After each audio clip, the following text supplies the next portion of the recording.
qualifying races, round 11 of the FI Motocross World Championship, the MNC MXGP of Lombok in Indonesia.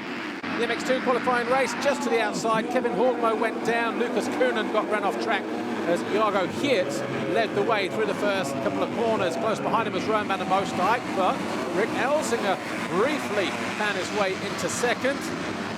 But as soon as he did that, van der Moosdijk was back into that second place.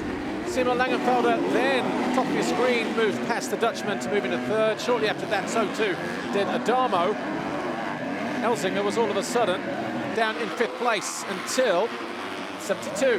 Liam Everts burst through on lap 2 to take over that fifth position.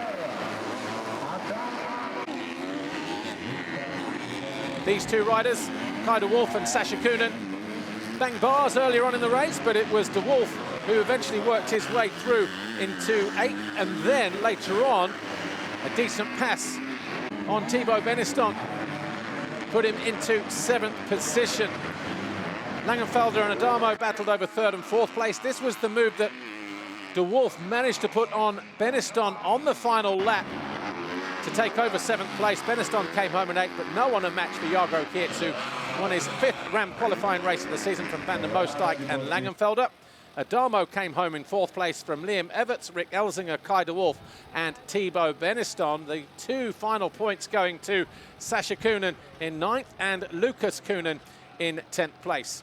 Just missing out on the points, the likes of Jan Panzer, Emil Weckman, Camden McClellan and Kevin Horgmo. Horgmo down on the deck at turn 1. As for the championship, Adamo extends his lead now from 5 to 9 points over Thibaut Benistant. De Wolf is 16 adrift with Geerts now 4th. He was tied with Everts coming into this weekend, but the Belgian, number 72, now 4 behind Jago Geerts. Then we've got van der Moosdijk, Lucas Koenen, Langenfelder, Horgmo and Panzer.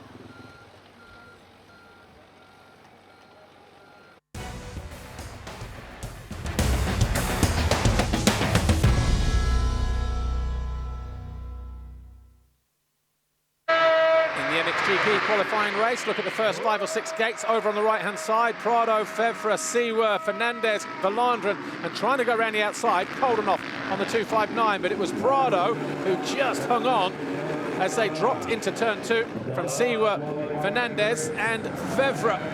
Koldenoff was there, but then he just ran off track. Look, got nudged aside. Watson made a good start in 5th place. Fernandez, though, charged down the inside, different rhythm combination as he charged into 2nd place with that move on C, where they bang bars again and again here. So twice in the space of 2 corners for these two. But Fernandez eventually went around the outside of the Swiss to take over 2nd.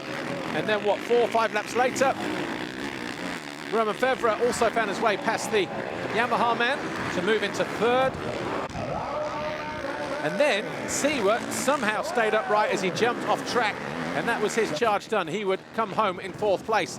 Koldenoff, who fell to 12th, eventually took 7th away from Alberto Ferrato, just at the halfway point. And despite closing in on Ruben Fernandez, Roman Fevre couldn't do anything about the number 70 ahead of him, and in the end would settle for 3rd position. No one a match for Jorge Prado, though. The Red Bull Gas rider crossed the finish line to win for the 7th time the Ram qualifying race in MXGP. Ruben Fernandez crossed the line 2nd, Roman Fevre was 3rd, and Jeremy Seewer crossed the line 4th, ahead of Valentin Guillot, Calvin Valandren, Glenn Koldenoff and Albi Ferrato. Again, the final 2 points going to Benoit Paturel, and in the points for the first time, Alvin Osland, JWR Honda coming home in 10th place. Just missing out on the points, Ben Watson, Mitch Evans, Petr Petrov, Hardy Ruziorg, then we've got Stewart and Murray there, the 2 Aussies. And in the championship, Prado was 101 clear of Roman Fevre. He's now 103 clear with Hurlings 26 back. Of course, Hurlings not here. Fernandez 3 behind the bullet. Seewer now 5 behind Fernandez. Koldenoff, Valandren, Ferrato, Guillot and Guadagnini ran out the top 10.